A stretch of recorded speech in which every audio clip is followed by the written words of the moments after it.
We've seen a spectacular recovery in the price of gold over the past week, with the yellow metal jumping 10% off the recent low. On the surface, the move can be easily reconciled. After all, while it has been an aggressive price jump, it also coincides with some aggressive measures over at the Federal Reserve that are indeed extremely supportive of the yellow metal. When a central bank comes out and says it's committed to an unlimited amount of QE, you'd expect to see an immediate rush to a hard asset like gold.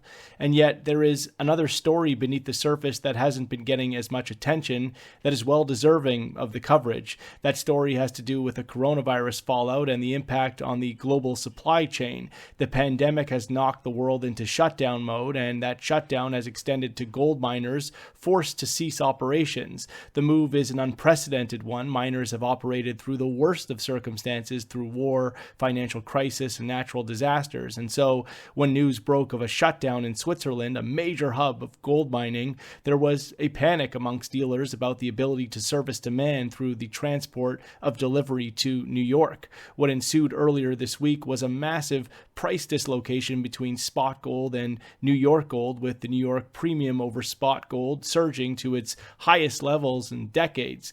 All of this supply, and yet no way to potentially service that supply to New York.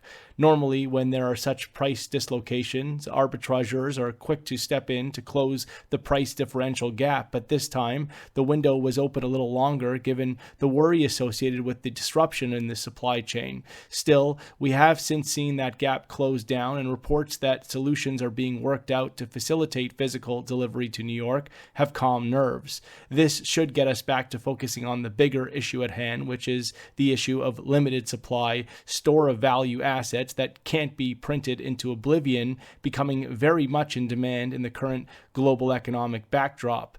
Technically speaking, there is a lot of support for gold ahead of 1400, and after breaking out above an important range resistance in 2019 at 1375, it looks as though this market is well on its way towards a retest and break of the record high from 2011, just ahead of $2,000.